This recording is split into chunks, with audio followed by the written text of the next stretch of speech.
She walked away from the SEALs in 2010, but it was not a clean break or a proud retirement photo. It was a slow unraveling that started long before the paperwork hit the desk. Back then she still carried the weight of every mission in her shoulders, a tightness she tried to stretch out but never could. Her team said she was fine. Command said she was dependable. She knew better. She felt the shift the moment she woke up and needed a full minute to remember where she was. Camps, safe houses, forward posts, ships, deserts, coastlines, rooms with no windows, rooms with no doors until someone blew one open.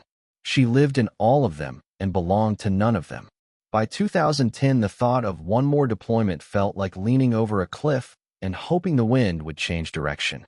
She had joined with fire in her chest, the kind that pushed her through every drill, every test, every weighted run under the sun. She wanted to prove she could take the same hits and carry the same loads as anyone else standing next to her. She proved that and more, but the proving never stopped. After years of being the one who volunteered first, who stayed awake longest, who took the roughest assignments because she hated the idea of slowing down, something cracked. Not enough to break her outright, but enough to make her notice how thin her margin had become. She ignored it at first, brushed it off like she brushed dust off her uniform. Small things. Forgetful moments. A twitch in her jaw every time the radio cracked open with new orders. A cold feeling in her throat right before insertion, not fear, just an alertness that felt heavier than before. The year before she walked away, she watched a teammate freeze under fire. Not a rookie, not someone careless, someone she respected more than anyone. It shook her to see him taken by surprise, because he had always been the unshakable one. He got out fine, got patched up, and joked about it later. But she kept replaying the moment, thinking if he could falter, so could she. It lodged in the back of her mind, an unwelcome reminder that even the strongest reach a point where instinct is slower than memory. She noticed herself checking exits more often, lingering at the edge of group briefings, scanning faces she had known for years because she wanted to make sure nothing was off. She sharpened her gear twice as long as before. She slept lighter. She looked for threats in places where there were none. Her command chalked it up to vigilance. She knew it was a sign she was burning out from the inside. She wanted to talk about it, but talking never came easy.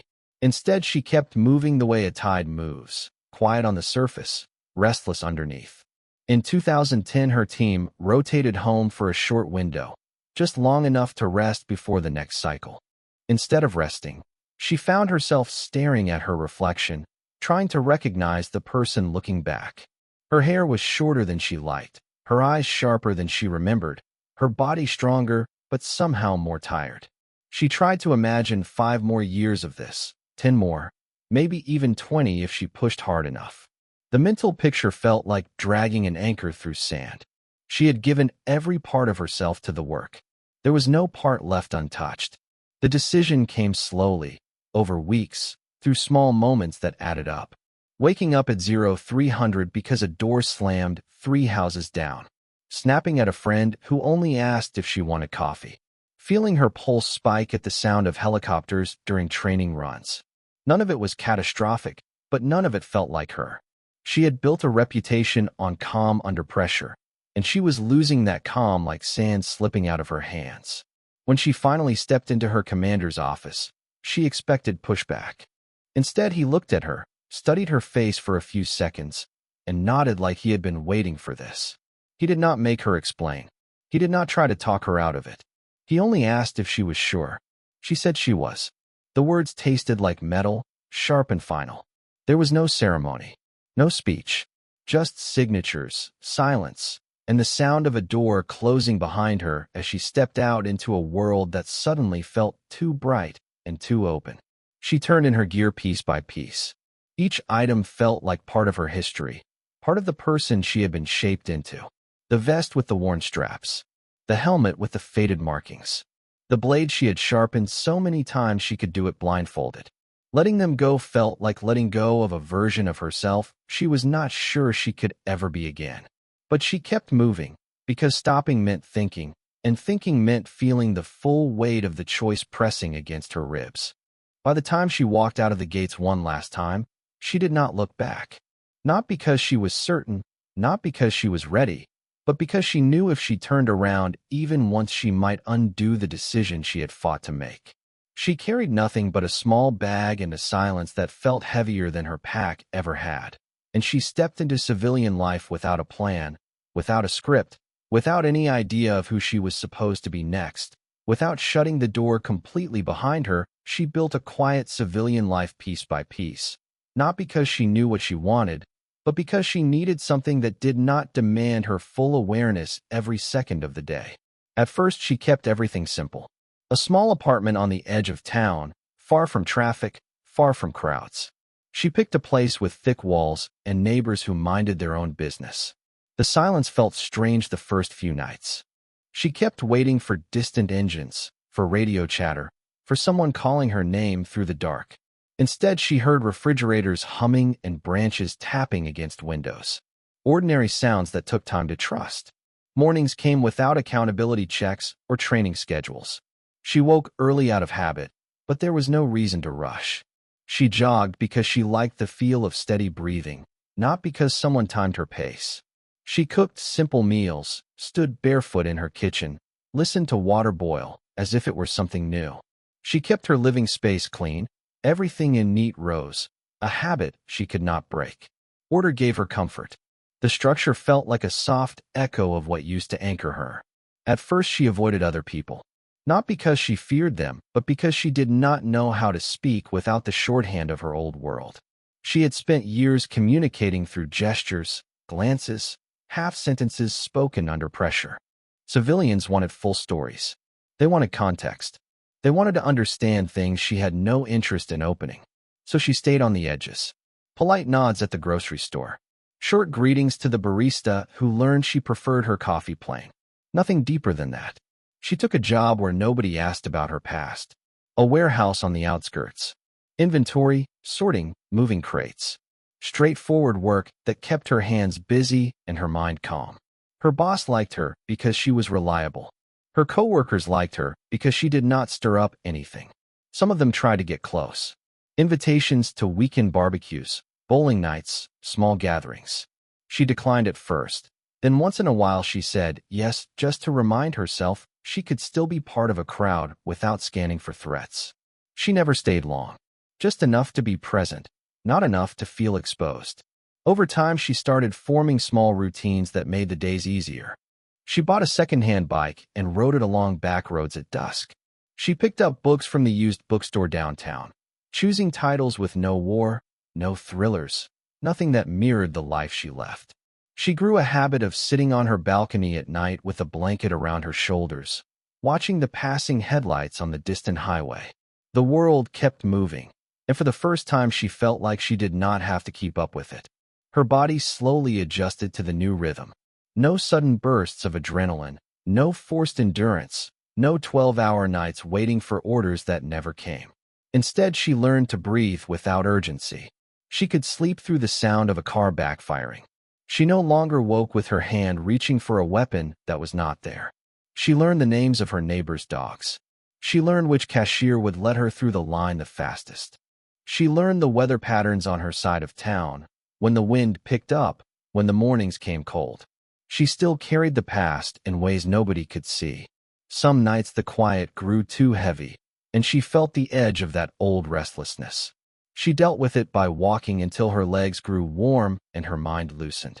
She kept a small lockbox in her closet with a few items she did not want to look at, but could not throw away. Patches, photos, a broken compass, a coin she once carried on every mission. She opened the box rarely, never for long, always with steady hands. People around her assumed she lived simply because she liked simple things. None of them knew she had chosen simplicity only because anything louder might snap the fragile peace she had built. She avoided the news. She avoided military chatter. She avoided the temptation to compare who she used to be with who she was becoming. Some days she felt solid, rooted. Other days she felt like she was drifting on a quiet current she could not name. But she kept rebuilding, even in small ways. Casual conversations with the woman who owned the bakery downstairs. Helping an elderly neighbor carry groceries. fixing a squeaky hinge on someone's gate because she had the skills, and it took 5 minutes. These tiny interactions collected around her like stones forming a path. Not a dramatic life, not a heroic life, just a life that let her breathe. The late-night knock did not sound like someone asking for help or someone dropping by unannounced. It carried weight, the kind that traveled through the frame and into the floorboards. She felt it before she stood up, a vibration that cut through the quiet she had worked so hard to preserve. Most knocks come with hesitation or rhythm. This one came with intention. 3 heavy strikes spaced evenly apart, each one landing with a certainty she had not heard since she left the service. She froze for a moment, not out of fear, but out of calculation. Her mind did what it always used to do, shifting into assessment mode before she could stop it. She noted the time. She noted the angle of the knock. She noted the distance from her door to her nearest exit. All instincts she thought she had buried. She tried to tell herself it could be a neighbor or a lost delivery driver, but she knew better. Civilians knock lightly. Civilians apologize before they even open their mouths. This knock had no apology in it. She moved without sound across the room, feet remembering how to place themselves. She stood to the side of the doorway, not directly in front of it. Her breath stayed slow. She listened. No voices. No footsteps shifting. Just a presence on the other side, steady and patient. Whoever stood there knew she was awake. They were waiting, not in a hurry, not uncertain. She had felt that kind of waiting before, the kind used by people trained to approach a door the way you approach a line you do not want crossed. She did not own weapons anymore. She had made sure of that when she walked away, wanting no part of the old reflexes. But her body still remembered how to stay ready. She reached for the small lamp on the table, not to swing but to fill the room with light. Darkness made everything feel more dramatic than it needed to be. She flipped the switch, then finally approached the peephole, expecting to see a stranger, maybe even a threat. What she saw instead tightened something in her chest. 2 men, not in uniform, not in anything that identified them quickly, but their posture gave them away. Shoulders set in a way civilians never emulate. Eyes scanning the hallway through peripheral vision. Hands relaxed but not relaxed enough. They stood close, not out of comfort, but out of habit. They looked like people who had spent too much time following orders and not enough time pretending to be ordinary. She had worked with men like them. She had commanded men like them. And they did not show up at someone's door without a reason. A lesser version of herself might have pretended not to be home. But she knew that silence would not send them away. They would wait. They would return. They would escalate if they had to, because whatever brought them here mattered enough for them to disregard the life she had built. She unlocked the door slowly, keeping the chain in place, just enough to see their faces clearly. The taller one spoke first.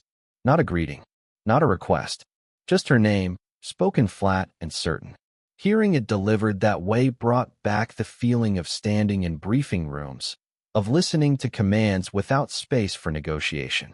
The tone told her everything before she asked a single question. This was not social.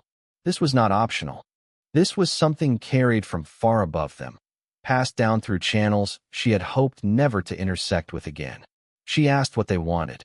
Her voice stayed even, but she felt her heartbeat picking up old patterns. The taller one did not explain.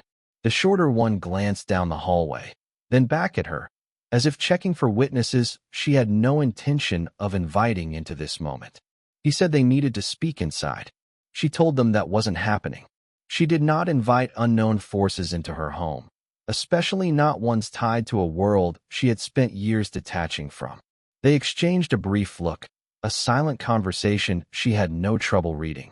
They were not here to force their way in, but they were not leaving without delivering whatever message was locked behind their eyes. She stepped outside instead, pulling the door closed behind her. The hallway smelled of dust and late-night quiet. The fluorescent lights hummed overhead. The tall one reached into his jacket and produced a sealed envelope, the kind used when digital channels were too vulnerable or too traceable. He held it out, not pushing it toward her, simply offering it with the weight of someone who knew she already understood it was meant for her alone. She hesitated, not because she feared what was inside, but because she knew accepting it meant acknowledging that her past had reached into her present. She took it anyway. The paper felt heavier than it should have. The shorter one told her they would be nearby if she had questions, but he said it in a way that made clear they already knew she would. She did not open the envelope in front of them. She slid it into her pocket, nodded once, and watched them leave the building without another word. Their footsteps faded down the stairwell, leaving her in a hallway that suddenly felt smaller than it ever had. She stood there, hands still, breathing steady, holding the sense that whatever waited in that envelope had been set in motion long before she heard the knock that pulled her back to a world she thought she had escaped. A mission only she could handle sounded like nonsense at first, the kind of line people used when they wanted something from you. She told herself that as she held the envelope, standing in the dim hallway where the air felt too still. She did not go back inside right away. Instead, she walked down the stairwell and out into the cool night, needing space to open something that smelled of orders she no longer took. She stood under the street lamp, tore the seal carefully, and unfolded the papers inside. The first page carried a crest she had hoped never to see again. The second held a brief summary that made her stomach tighten. The third was blank except for a single handwritten note that made her pulse shift into an old, familiar rhythm. They needed her because someone had resurfaced. Someone she knew. Someone who had been declared dead years before she left the service. Someone whose skills mirrored hers so closely that the two of them had once been considered interchangeable in the field. This was not a simple retrieval or a cleanup job. This was personal, and the personal nature made her wary. When the military described something as personal, what they really meant was dangerous enough to use every connection available. She kept reading, each line pulling her back toward a version of herself she had worked hard to put down. The file did not give full details, which told her more than the text itself. When a mission was stripped to essentials, it meant layers of classified context sat behind it, enough to bury anyone who asked the wrong questions. But the parts they did share painted a clear outline. A covert program she had once been attached to had been compromised. Sensitive assets were missing. A target believed dead was not only alive but active, and that target would only engage with one person. Her. She closed the file, weighing what that meant. There were people with her skill set, people better trained, younger, faster, still immersed in the environment she had left. If they were asking her, it meant they had already tried others. It meant the usual paths were blocked. It meant someone had engineered this gap, knowing she was the only one who could step into it. She walked home with the envelope tucked under her arm, her mind running in two parallel tracks. One part cataloged the operational implications. The other part pushed back, resisting the pull, reminding her of the quiet life she had stitched together with so much care. But calm has weaker gravity than duty, especially when duty arrives wearing familiar shadows. She locked her door behind her, placed the envelope on her kitchen table, and stared at it as if waiting for it to disappear. It didn't. Sleep never came. She sat on the edge of her couch, elbows on her knees, reading the summary again under the low light of a single lamp. Details shifted into focus. The target's last known coordinates, patterns in their movements, unusual gaps in surveillance that hinted at intentional misdirection. She recognized their signature in these gaps, the same way you recognize an artist's brushstroke without needing their name. A part of her felt the old spark of challenge, the part that lived for puzzles carved out of danger. She hated that part. She also knew it had not disappeared. It had only slept. By dawn she made coffee and stood at the window watching the street slowly warm with movement. Delivery trucks, early commuters, dog walkers, normal life unfolding in tidy lines. She tried to imagine telling the men who knocked at her door that she was refusing. She pictured their reaction: disappointment, resignation, a hint of frustration disguised as respect. Refusing would not stop the mission. It would only shift the burden to someone less prepared, less connected to the target, less capable of anticipating his next move. She could see the risk clearly, and clarity made refusal harder. The knock the night before had not been a request for help. It had been a summons shaped to look polite. She understood the difference. People like her were never given clean choices. They were handed situations where the consequences of saying no were heavier than the consequences of saying yes. She knew she could walk away, pretend she never opened the envelope, pretend she did not understand the implications. But she also knew the people making decisions behind the scenes trusted her not because she followed orders, but because she understood what happened when good people looked away at the wrong moment. She contacted the number listed at the bottom of the last page, speaking only after she heard the secure tone click through. The voice on the other end did not sound surprised. They gave her a location and a time. No discussion, no persuasion, just logistics. The kind of efficiency that came with certainty. They knew she would call. She hated that they knew, but the hatred did nothing to change the truth. She hung up and stood in her quiet apartment, taking in the stillness she had built with such care. The books on the shelf, the bike propped against the wall, the mug beside the sink, the soft blanket draped over the couch. All small markers of a life that belonged to someone trying to heal. She touched the envelope again, as if grounding herself. The mission was already unfolding, and whether she liked it or not, she was already inside it, old scars pulled back into the light long before she stepped into the briefing room they assigned her. They surfaced in small ways, subtle but sharp. The drive toward the rendezvous point stretched out in a blur of memories she never asked for. Road signs flickering by reminded her of convoys she once rode in. The static on the radio made her think of scrambled comms.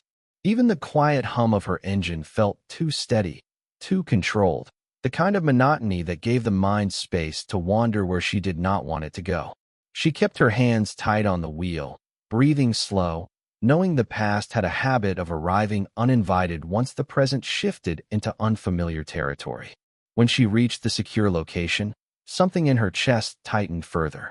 The place smelled like disinfectant, metal, and fresh paint, the same combination used in countless temporary ops centers. She stepped inside, scanning the room before her mind could tell her not to. Old training, old muscle memory, old instincts waking up as if they had only been asleep for a day rather than years. She hated how natural it felt. She hated how the space welcomed her like she never left. They handed her updated materials, thinner than she expected but dense with signals beneath the surface. She read through maps, dotted with coordinates she recognized. She saw encrypted fragments of intercepted transmissions. She saw photos taken from angles she once used to assess threat levels. She saw a picture of the target, older now, harder around the eyes, but unmistakably him. Seeing his face again cracked something open in her. Not fear, not nostalgia, something stranger. A recognition of unfinished business, a thread she had never cut cleanly. Their history was complicated, built on trust earned under pressure, and broken in shadows she never saw forming. They had worked together through situations that left marks. He was the one who taught her how to read a room faster than anyone else. She was the one who kept him steady when his temper pushed too close to the edge. They were a balanced pair until the day everything fell apart. His death had been reported with clipped language, a formal statement delivered through official channels. She remembered staring at the notification, unable to match it with the man she knew. The man who always had an exit plan. The man who always left signs if he intended to disappear. But she let the system close the case, because fighting it required strength she no longer had at the time. Now those old feelings surfaced again, tight and unfinished. Betrayal mixing with relief. Frustration mixing with a strange sense of inevitability. She had suspected for years that something about his supposed death did not add up. She remembered questioning the timeline. She remembered noticing how quickly the file was sealed. She remembered standing at his empty memorial, feeling a hollow tension in her ribs she could not explain. The resurfacing of the truth confirmed what her instincts whispered back then. He had not died. He had stepped into a shadow she did not know existed. As she studied the case, those instincts sharpened. Patterns in his behavior jumped off the page, things no one else would have recognized. The way he left broken surveillance trails that looked accidental but weren't. The way he used terrain to misdirect. The way he tested boundaries without fully crossing them. These were habits she had seen up close, habits she had trained alongside. The analysts in the room saw data. She saw the man behind the movements, a ghost she once trusted with her life. One of the officials asked her if she was prepared to confront him. She did not answer right away. Prepared was the wrong word. Nothing in her current life had prepared her for this. But familiarity worked in a different way. She knew how he thought. She knew how he planned. She knew how he reacted when cornered. And he knew her just as well. That truth carried weight, a reminder that this mission was not just strategic. It was psychological, emotional, a collision of old loyalties and old wounds neither of them ever resolved. She kept reading the file, page after page, feeling the past coil around her like an old rope pulled tight from both ends. Every detail dragged old missions back into her mind. Dust in her throat, the metallic tang of adrenaline, the echo of footsteps in narrow alleys, the pressure of relying on someone who understood her deeper than she ever admitted.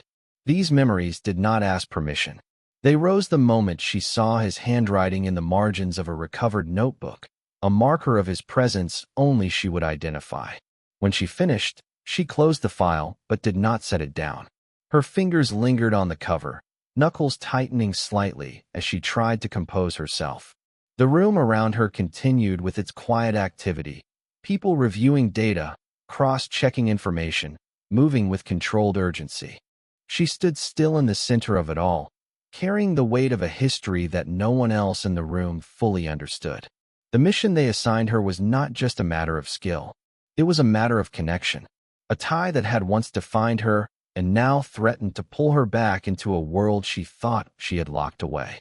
One final operation that changed everything did not begin with the dramatic rush she expected. It began quietly, almost politely, as if the world were giving her one last chance to reconsider. Dawn pressed a pale light across the staging area while she checked her gear, a stripped-down set that felt unfamiliar in its simplicity. No unit patch, no name tag, nothing that tied her to the identity she once carried. She moved through each item methodically, hands steady, mind focused in a way she had not felt in years. The stillness before action wrapped around her, not comforting but grounding, a reminder of who she had been and who she needed to be for the next stretch of time. They gave her a transport with tinted windows and a route designed to avoid unnecessary attention. She sat in the back seat alone, watching the landscape shift from civilian calm to industrial sprawl to open terrain. The silence in the vehicle pressed in on her, but she accepted it. Silence gave her space to prepare, to review the plan, to rehearse every possibility. The mission layout was tight. Infiltration, contact, extraction. Straightforward in theory, complicated in reality, especially when dealing with someone who was once her equal. When they arrived at the drop point, she stepped out and looked across the horizon. It felt like stepping into a memory she had not lived in years. The air was dry, the ground uneven. The wind carried dust that clung to her skin. She scanned the area, noting vantage points, escape paths, blind spots. Old habits flowed back without effort. Her body remembered what her mind tried to forget. The world sharpened, and her focus narrowed into that familiar tunnel where instinct led and thought followed. She moved through the terrain with careful steps, staying low, staying patient. The target location was half a mile ahead, an abandoned communications outpost repurposed for something far more deliberate. She approached from the east, the angle she knew he would expect her to choose, which meant she altered her path midway, circling north to keep an element of unpredictability. He trained her too well for her to be predictable. She trusted he would assume she remembered that. As she reached the outer perimeter, she spotted the first sign that confirmed his presence. A piece of fabric snagged on rusted metal, not large enough to matter, but placed at a height that told her it was intentional. A breadcrumb for her. An acknowledgement. Her pulse shifted. Not from fear, not excitement, something colder. The understanding that this was no coincidence. She slipped inside the outpost through a broken side entrance, moving soundlessly. Her breaths were even, her steps controlled, her senses tuned to every shift in temperature, every echo, every movement of air. She advanced room by room, clearing each space with the same precision she once taught new recruits. Only one room remained sealed. A faint glow leaked from beneath the door. When she opened it, she found him standing near the far wall, back turned, hands resting on a table covered in scattered documents. He did not react to the sound of the door. He did not reach for a weapon.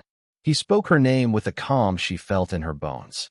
Hearing his voice again pulled every buried memory to the surface, not in a flood but in precise fragments. Missions, arguments, victories, failures. The moment she thought he died. The moment she realized he didn't. He turned slowly, and for a second she saw the version of him she once knew. Then it shifted. He was older, harder, and his eyes carried something she could not read. Betrayal mixed with conviction. Loss mixed with resolve. Two lives carved in opposite directions meeting in the middle of a room neither of them wanted to stand in. He told her he knew they would send her. He said it without accusation, more like acceptance. Like he had been waiting not for a mission, but for her. Their conversation unfolded with careful steps, two people circling truth without diving headfirst into it. He told her pieces of what happened, pieces of why he disappeared, pieces of what forced him into the shadows. She listened, weighing every word, measuring every silence. She understood the shape of his reasoning, even when she hated its outline. He insisted that someone had to expose a buried program that had turned dangerous. He claimed he tried to warn people. He claimed they silenced him. She searched his face for deception. She found none. But truth and justification often blurred in people who carried too much history. The mission had one objective: bring him in. Alive if possible. Neutralize if necessary. She knew he would not come quietly. He knew she would not walk away. The standoff unfolded without raised voices, without chaos. Just two people standing inside a decision that had been years in the making. He reached for something on the table, and her body reacted. Not panic. Training. He froze. She tensed. Neither moved first. The air thickened. Then he stepped back, palms open, making it clear he would not force her hand. But he also made it clear he would not surrender. The choice fell on her shoulders.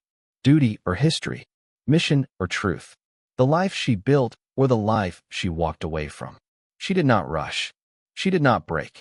She acted with the same clarity that made her one of the best operators in her unit.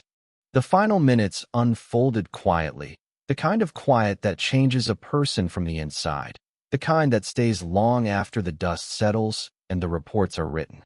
When she walked out of the outpost, the sun had risen higher, washing the landscape in sharp light.